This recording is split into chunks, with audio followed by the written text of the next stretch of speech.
தமிழகத்திற்கும் உத்தரப்பிரதேசத்தின் புகழ்பெற்ற ஆன்மீக நகரமான காசிக்கும் இடையிலான தொன்மை வாய்ந்த நாகரிக மற்றும் கலாசார தொடர்பை போற்றும் காசி தமிழ் சங்கமத்தின் 4ஆம் ஆண்டு நிகழ்வு சிறப்பாக நடைபெற்று வருகின்றது.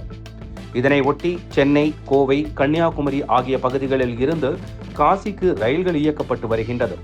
இதில் காசி தமிழ் சங்கம் நிகழ்ச்சியில் பங்கேற்பதற்காக இணையத்தில் பதிவு செய்த ஏராளமானோர் பயணித்து வருகின்றனர்.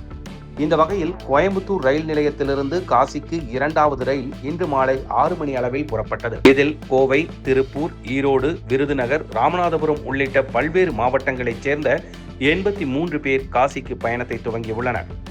குறிப்பாக கோவையிலிருந்து காசிக்கு இன்று பயணத்தை துவங்கியுள்ள 83 பயணிகளும் மகளிர் என்பது குறிப்பிடத்தக்கது.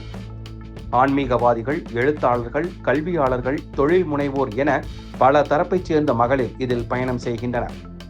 இந்த ரயில் டிசம்பர் 11ஆம் தேதி இரவு 9:30 மணி அளவில் பனாரஸ் நகரை சென்றடைய உள்ளது.